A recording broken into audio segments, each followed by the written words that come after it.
Olá, pessoal. Estamos no terceiro episódio da terceira temporada do Fora da Caixa Humana. Nós estamos aí com uma temporada falando sobre política.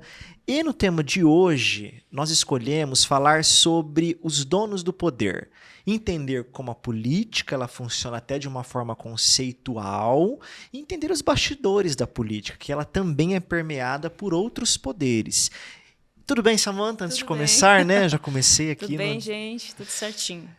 Samantha, pensando nessa questão sobre política, sobre poder, como a sociologia ela consegue trazer a análise do que é o ser político, do que é a ação política, do conceito sobre política de modo geral? Olha, o conceito sobre políticos são vários, né? Mas, assim, eu acho que é interessante a gente falar um pouquinho sobre uma autora, uma cientista política, Chantal Mouffe, ela chama. E ela vai trazer uma dimensão de uma separação entre a política e o político. É uma coisa que ela constrói, mas é um pensamento bacana para a gente tentar entender algumas dimensões do presente. A política é esse instrumento constitutivo para regular o pleito eleitoral através das instituições de tudo que se precisa ali, os candidatos, os partidos, isso é a política em geral, essa dimensão. Agora ela tem uma coisa que chama o político, em que ela quer dizer que dentro dessa constituição humana, das relações, né, sociais, dos sistemas humanos, a gente precisa admitir um antagonismo. Desse ser, eu e você que está nos escutando, como dentro da política. Então, o que ela quer quebrar, Rodrigo, é um pouco... Ela quer dizer que os confrontos eles são necessários. E ele está numa dimensão humana. Por isso que ela trabalha também um pouco da política, de uma dimensão mais filosófica, né, da filosofia política, da ontologia do ser, que é um pouco esse resgate de quem nós somos, de como nós compreendemos o mundo. E no mundo nós compreendemos que o ser humano ele vive nesse antagonismo das decisões políticas. Então ela tenta quebrar um pouco essa coisa que eu não gosto muito de ser cientista social, de ficar assimilando que a política ela não é um jogo de poder. Ela é consensual, é isso que ela quer quebrar. Porque as pessoas ficam falando, gente, para que essa dicotomia agora, esquerda e direita? Está violenta, a política sempre foi violenta. Sempre foi violenta, exatamente. Não é? Exatamente. No mundo todo. No Aham. Brasil também. E se não foi violenta é porque alguém dominava aquela Exatamente. situação.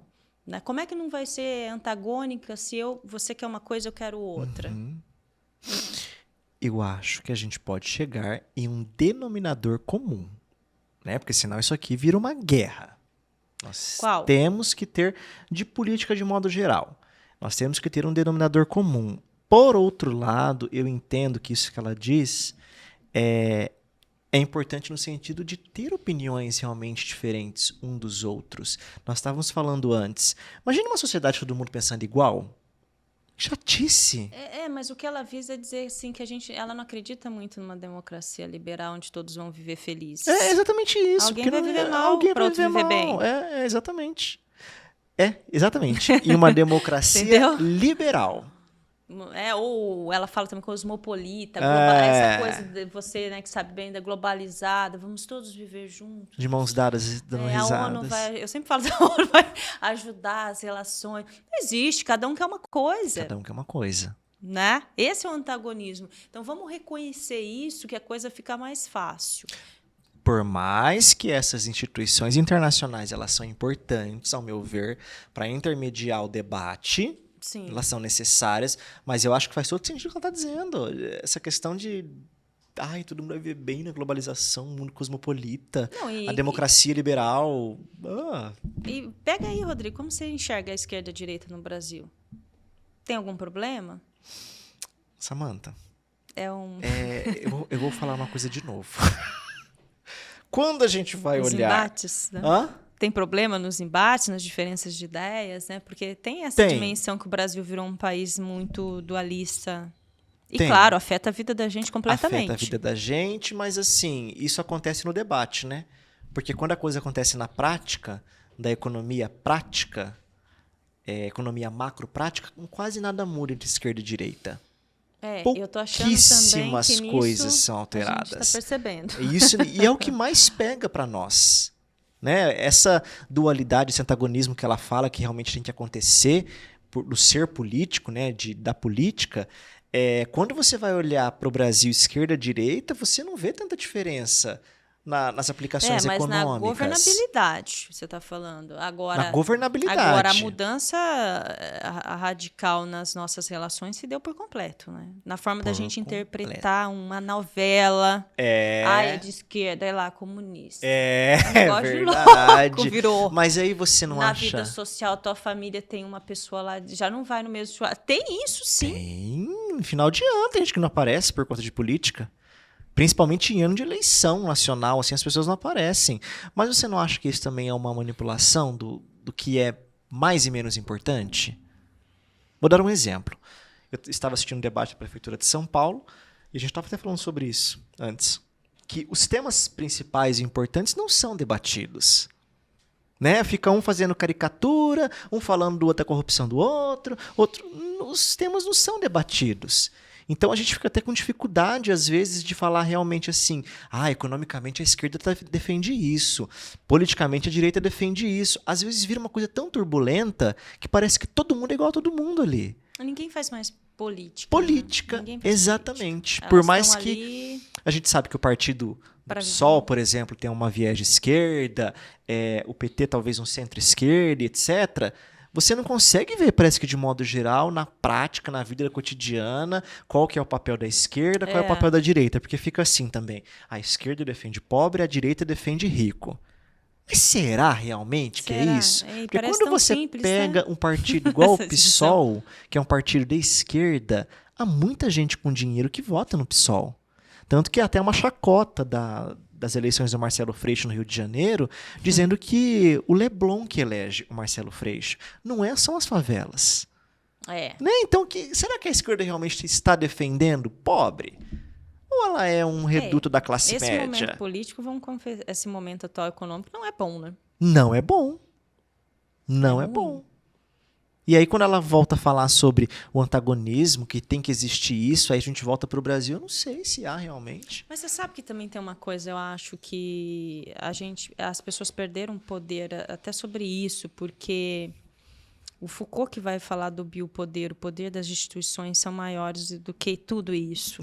O Bauman também, esses dias eu estava lendo um texto do Bauman e ele fala que o sujeito perdeu o poder total, né, frente às instituições financeiras, a quem governa o mundo praticamente. Então, assim, até ele chega a falar, o Bauman, que o Estado não tem mais poder nenhum de fazer nada. E realmente, no Brasil a gente está vendo que não tem mais poder. Não tem mesmo, O Lula ali não consegue fazer nada, a verdade é essa. Todo mundo já sabia que isso ia acontecer.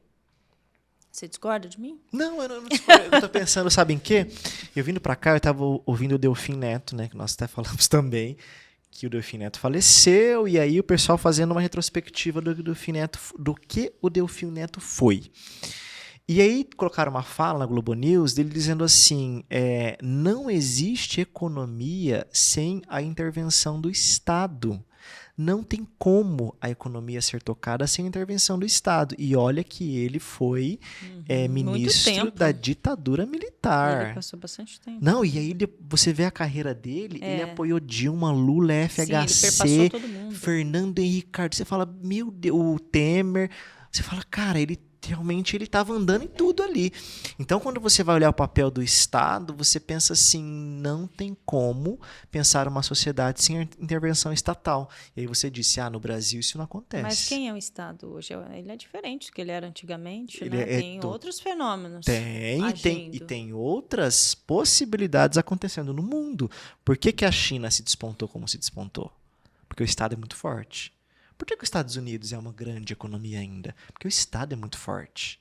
Vou dar um outro recorte. A NASA é uma empresa pública, não é uma empresa privada.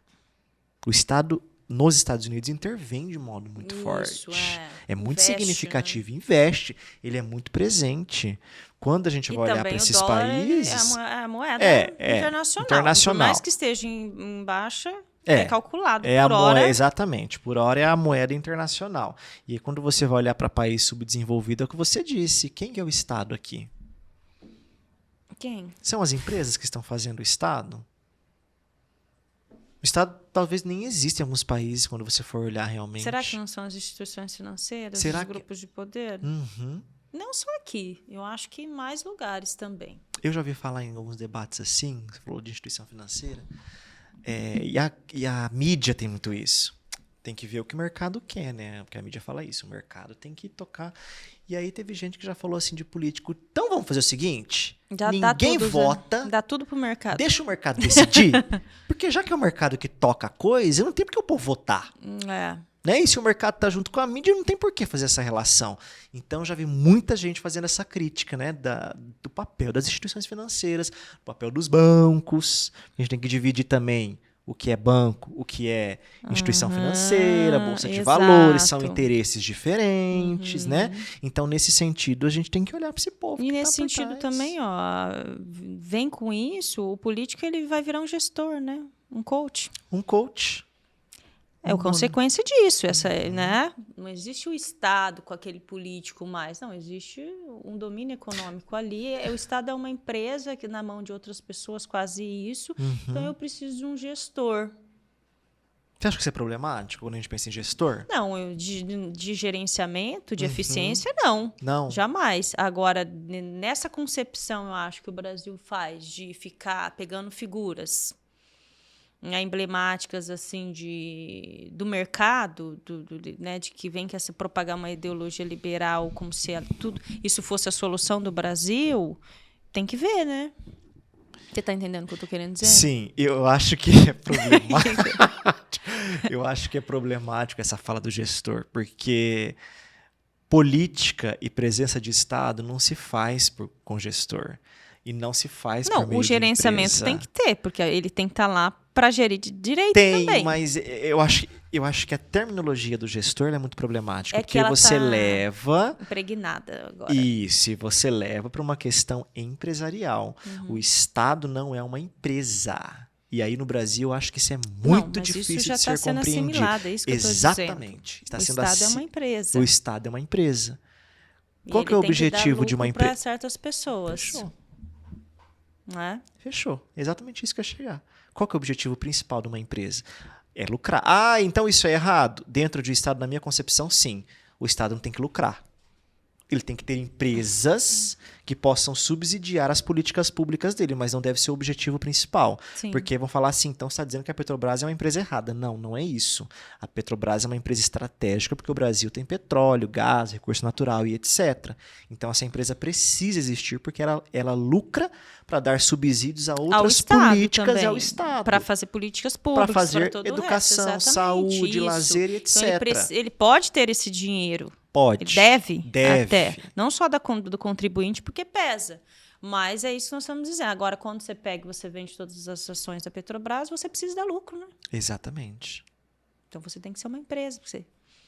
A parte do político, ele é, né? Aquilo se mescla até com o político.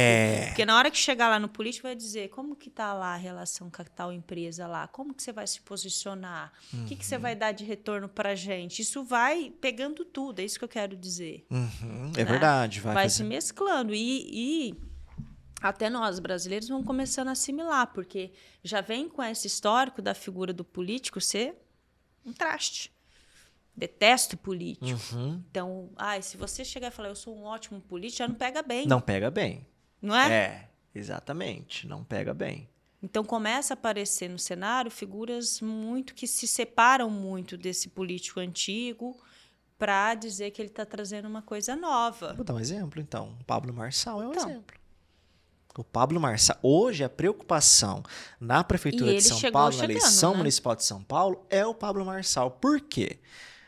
Vamos ser bem claros e direto. O Pablo Marçal é um despreparado, não tem relação nenhuma com política, ele pode ser um excelente coach para algumas pessoas, enfim. Só que politicamente o Pablo Marçal é um despreparado. Eu estou dizendo isso porque eu assisti todas as entrevistas. Eu não assisti, mas disse que falou, fugiu de tudo ali. Mas eu assisti todas as entrevistas do Pablo Marçal sobre a Prefeitura de São Paulo, do UOL, do Estadão, etc., porque eu queria realmente saber quais eram as propostas do Pablo Marçal, como ele se comportava na frente das perguntas, como ele ia se sair, e ele não tem repertório político.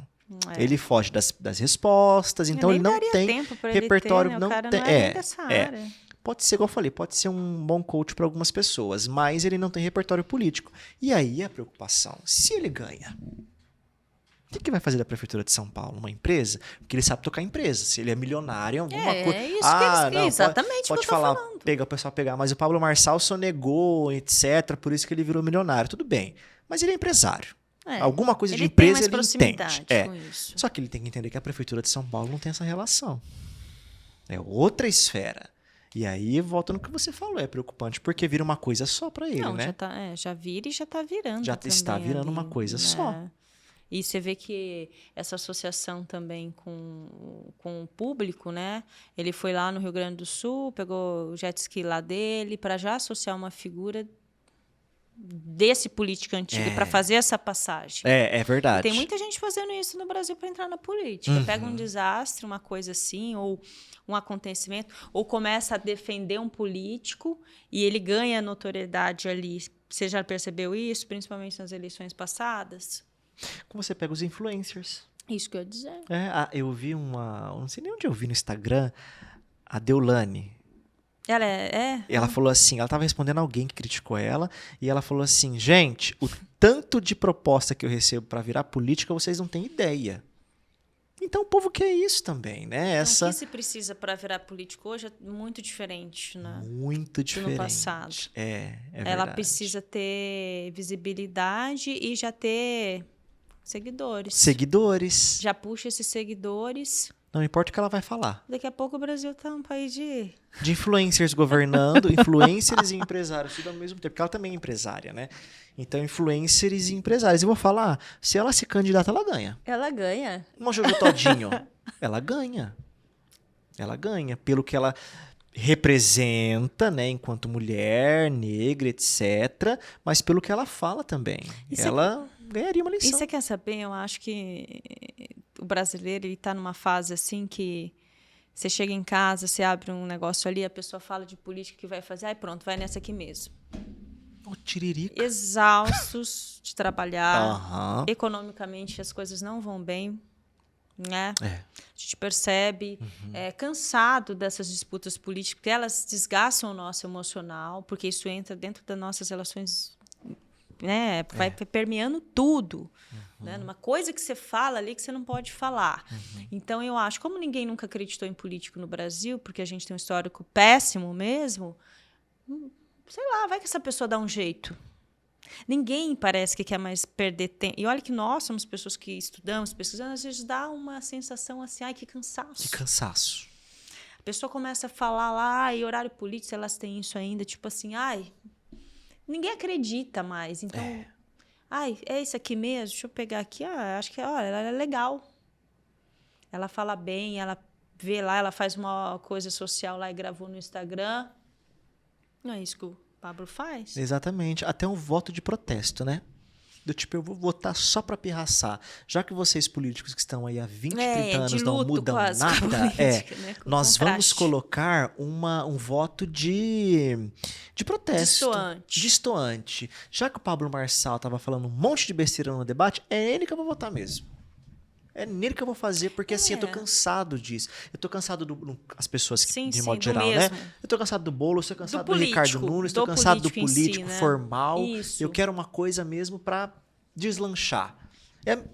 A Samantha vai reclamar, mas o Bolsonaro foi um exemplo. Né? Mas o Bolsonaro ele foi um fenômeno porque ele se desapropriou dessa figura política em si, até pela vestimenta, a maneira dele agir. Então ele era tudo menos um político. Né? Que estava 30 anos. Ele conseguiu fazer. No sentido da figura, da imagem dele. É por isso que as pessoas toparam. Ele era aquilo distante daquilo que eu nunca mais queria ver na minha frente. Vai que dá. E o brasileiro tá assim. E eu acho que todos nós estamos assim. Vai que dá. Mas você não tem uma pessoa... Nossa, o Brasil não tem esse consenso de uma carreira política, de uma pessoa que é muito boa, de uma análise, não sabe nem fazer uma análise de gestão, porque é aquilo que eu falo, a vida do brasileiro, ele chega às 10 horas em casa, ele acorda às 8, o histórico da cabeça dele, da memória, que ninguém presta. Então, deixa eu ver aquilo que eu tenho sei lá, um carisma comigo. Por causa de uma relação emocional, não é, É Rodrigo? isso que eu ia falar, Samantha. Eu ia tocar Sentimental. exatamente nesse ponto. Até uma relação emocional. No sentido desse cara está dizendo tudo que eu queria dizer para a sociedade. Que eu Um não desabafo. aguento, um desabafo. Eu não aguento mais essa palhaçada. O desabafo faz muito voto. Exatamente. E aí as pessoas que reclamam do Bolsonaro, politicamente, também têm culpa, porque elas deixam o status quo, como a gente diz, né? Deixam as coisas como elas estão. Então, em certo ponto, os dois lados têm uma culpa aí, né? O caso à esquerda em relação ao Bolsonaro. Tem gente sabendo né? fazer melhor isso. Eu acho que a esquerda, o PT, não está fazendo bem. Não, o Bolsonaro lida muito bem com as redes sociais, por exemplo. Muito bem. Muito bem. Pablo Marçal lida muito bem com as redes sociais. A direita no Brasil, de modo geral. Eu nem vi como ele estava lá em São Paulo. As redes sociais do Boulos sempre foi bem ativo, assim. O Boulos consegue fazer essa intermediação. Mas, por exemplo, o Lula não é muito bom em rede social. A equipe do Lula. Ele foi eleito pelo aquilo que ele carregava. Pelo aquilo que ele carregava. E outra, só ele é eleito, não é o PT. Não é o PT. Não é o Haddad que vai ser, não é o próximo. Tanto que já falei, não sei se eu tinha falado já, o Zé Dirceu já falou que a crise do PT é que não deixou nenhum descendente ali. E não tem. Não. Acabou o Lula, acabou. Se não acabou na próxima, sei. Será que um Boulos? O Boulos é mais incrustadão também, né? Ele não é tão... Mas foi o que você falou em outro episódio. episódio. Faltando, você entendeu? É isso que eu tô falando. Esse déficit, é isso que eu quis dizer. Outros partidos não têm, eles sabem, já pegaram o manejo. Porque e é política. O PT, na eleição de São Paulo, apoia o Boulos, não tem candidato. Então, também, se o Boulos ganhar, é uma vitória para o PT. Não, claro. De eleger o Boulos para 2026. Claro. Né? Eu acho que aí é uma... Mas é aquela história, né? Vamos ver por quanto que ele ganha, porque o Boulos está nessa estrada há 1000 anos. E daí chega uma pessoa lá, sei lá, um Pablo, e faz quase o que dele. Detona ele? Tem que fazer essa conta. Tem que fazer essa conta. Ou muda muita perspectiva para uma presidência, ou não vai fazer. É igual o Datena. Datena chegou lá, estamos falando de São Paulo, porque é um recorte mais específico, emblemático, né? Todo mundo conhece, O Datena nunca ia. Dessa vez, eu acho que por honra ele decidiu ficar, porque ele desistia. Quando ele viu que o Pablo ia, ele foi. E aí já tá virando aquilo lá, um programa do Datena. Exatamente. E é o que o povo quer, porque ele tem voto. Tem. Quem que tá em segundo é ele? Não, acho que ele não tá tão em segunda. Tá o Boulos, Ricardo Nunes e o Pablo Marçal tá atrás. Nossa. Essa é a preocupação. Essa é a preocupação. E ele é um comunicador, né? Ele é. Ele ficou enrolando, né? Ele faz as palhaçadas dele, pessoal. Foi o que a gente disse. Gosta. Ele tem programa ainda de TV assim? O Marçal? O Datena? O Datena. Ele faz ainda reportagem? Se ele tá fazendo agora, não sei mesmo. Enfim, mas poderia ter sido mais ágil, mais dinâmico. Exatamente. Então, a política é isso hoje. A gente tem que reconhecer, né? Então, é meio que isso, gente. É um pouco dessa forma do que é a política enquanto instituições que funcionam de uma outra forma e enquanto a natureza desse antagonismo mesmo. As pessoas vão chegar lá para o embate e a forma de fazer política é essa que o eleitor absorve, é isso que será feito. Exatamente. Tá bom? Abraço para vocês. A gente fica por aqui, né, Rodrigo? Até a próxima. Tchau, tchau.